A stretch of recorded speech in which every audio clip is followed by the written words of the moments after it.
नमस्कार, मैं हूं ब्रजेश श्रीवास्तव और आप देख रहे हैं हमारा खास कार्यक्रम टॉक विद ब्रजेश।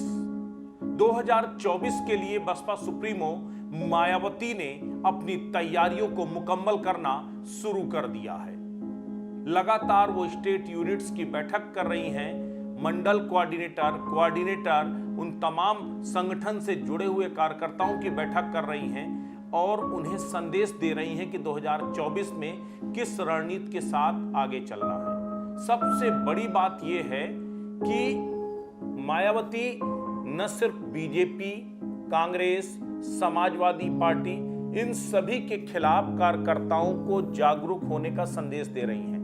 बता रही हैं कि अभी समय है, इनके किसी भी तरीके के बहकावे में मत आइए और आप अपना दिमाग लगाइए और एक बार फिर से बहुजन समाज पार्टी को खड़ा कीजिए। सबसे अहम बात यह है कि समाजवादी पार्टी बीएसपी के निशाने पर है।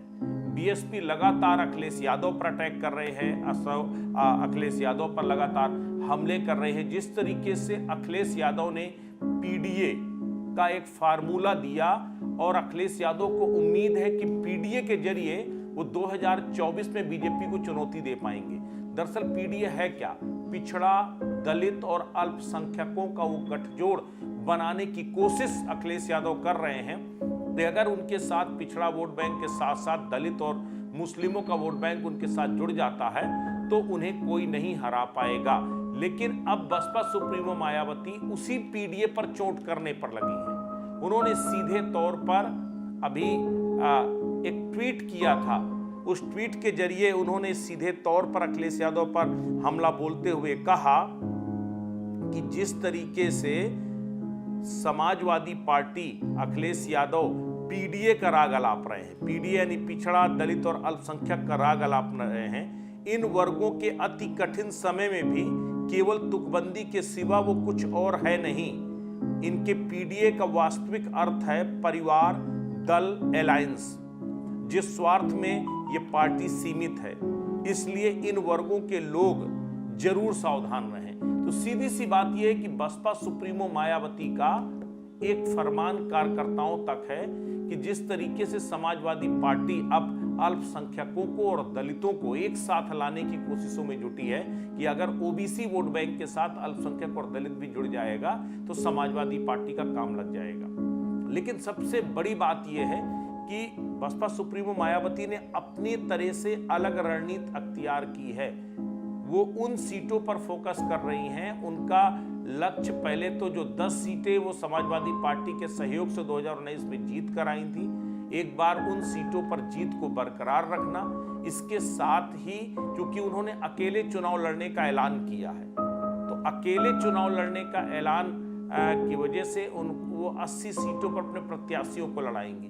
लेकिन सबसे दिलचस्प बात यह है कि भले ही मायावती अकेले चुनाव लड़ने की बात कर रही हूं, लेकिन महान दल केशव देव मौर्य ने ऐलान कर दिया है कि अब की बार महान दल बीएसपी को जिताने के लिए काम करेगा। महान दल की अपनी अगर कास्टिज्म फैक्टर के हिसाब से देखा जाए तो जो शाक्य हैं, मौर्य हैं, इस तरह से जो ओबीसी और एससी तबके में एक मजबूत पश्चिमी उत्तर प्रदेश में जो है कुछ इलाके ऐसे हैं जहां पर केशवदेव मौर्य की अपनी अपनी अलग जो है जमीन है और वहां पर वो बीएसपी के लिए लामबंद होने लगे हैं। कुछ इसी तरह से आरएलडी समाजवादी पार्टी से किनारा करती नजर आ रही है और कांग्रेस की शान में सीधे पड़ती नजर आ रही है। सबसे अहम बात यह है कि यूं तो आज भी बैठक के दौरान बसपा सुप्रीमो मायावती ने कहा कि पार्टी को अकेले चुनाव लड़ना है और अकेले लड़ते हुए हमें 80 सीटों पर अपने मजबूत प्रत्याशी खड़े करने हैं। इसके साथ ही जो जातीय तिलिस्म है उस तिलिस्म को भी बसपा सुप्रीमो दुरुस्त करने में लगी है। खास करके मुस्लिम वोट बैंक को वो दलित वोट बैंक के साथ जोड़ करके, क्योंकि मायावती को मालूम है कि 12-13% अगर दलित वोट बैंक उनके पास है और वो अगर बरकरार रहा और मुस्लिम वोट बैंक अगर उनके साथ मिल जाता है तो अगर 22-23% वोट शेयर को लेकर के लड़ाई लड़ती है तो न सिर्फ सपा को रिप्लेस कर सकती है बल्कि उत्तर प्रदेश में किंग मेकर बन सकती है। उत्तर प्रदेश में एक मजबूत स्थिति में बीएसपी पहुंच सकती है। ये दूर की कौड़ी नजर आती है वर्तमान स्थितियों को देखते हुए। लेकिन उसके बाद भी बीएसपी का एक सीधा सा लक्ष्य है समाजवादी पार्टी को नेस्तनाबूद करना, समाजवादी पार्टी को नुकसान पहुंचाना। आज बैठक के दौरान बसपा सुप्रीमो मायावती ने सीधे तौर पर जो है कार्यकर्ताओं से कहा कि वो गांव-गांव अलग अलग जो है बूथ में अपनी व्यूह रचना तैयार करें। बूथ स्तर पर मैनेजमेंट का काम बसपा सुप्रीमो ने शुरू कर दिया है। मायावती बूथ स्तर पर काम कर रही हैं। अलग अलग जो खास करके जो कास्टिज्म फैक्टर के लिहाज से अगर देखा जाए तो दलित वोट बैंक के साथ साथ वो अल्पसंख्यक वोट बैंक पर भी निशाना साध रही हैं और उन तमाम बस्तियों पर भी, उन तमाम इलाकों में भी वो जो है बीएसपी का जो काडर है उसको मजबूत करने की कोशिशों में जुटी हुई हैं।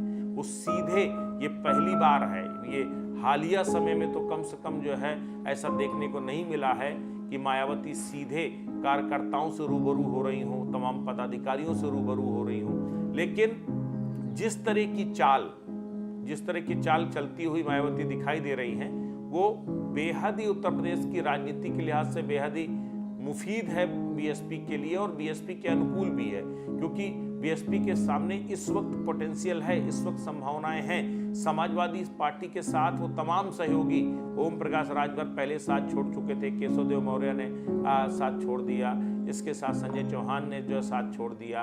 आरएलडी भी अब नानुकुर की स्थिति में नजर आ रही है, आरएलडी भी नाराज बताई जा रही है सपा से, वो भी साथ छोड़ सकती है। अगर ऐसा होता है तो ये तमाम जो छोटे छोटे दल हैं, जो पल्लवी पटेल अपना दल कबीराबादी से जो पल्लवी पटेल है, वो भी बताई जा रही है कि नगर निकाय चुनाव से नाराज है अखिलेश यादव से। तो इस तरीके से देखा जाए तो अगर सहयोगी छूटते हैं सपा से तो बीएसपी के पास इस सुनहरा मौका है कि न सिर्फ वो उन सहयोगियों को अपने साथ ले, बल्कि इसके साथ ही वो जिस तरीके से सपा पर चौतरफा हमले कर रही है उसे और तेज करें। इससे सीधे तौर पर बीएसपी को फायदा होगा। सपा जितना घटेगी बसपा उतनी मजबूत होगी, क्योंकि सपा के मजबूत होने में बसपा का अहित है। सपा जितनी मजबूत होगी उतना नुकसान बीएसपी को होगा।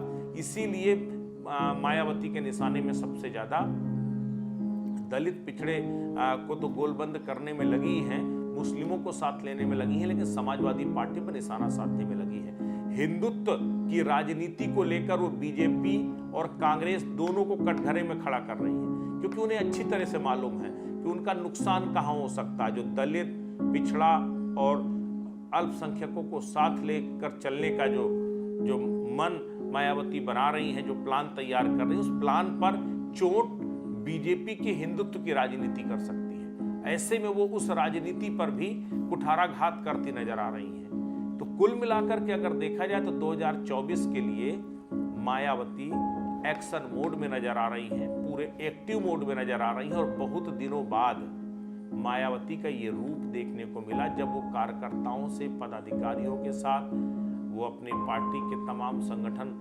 के जो है प्रमुख चेहरों के साथ लगातार मिल रही हैं, चर्चा कर रही हैं कि हमें आगे क्या करना चाहिए और कैसे बेहतर किया जा सकता है, क्या और संभावनाएं हो सकती हैं। तो इन तमाम संभावनाओं के बीच बीएसपी चहलकदमी करती दिखाई दे रही है।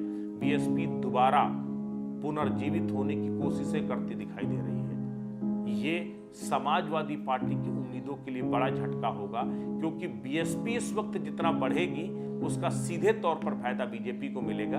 और बीजेपी कमोबेश चाहती यही है कि सपा कमजोर हो और बीएसपी मजबूत हो, जिससे आगे आने वाले समय में उसको मदद मिल सके।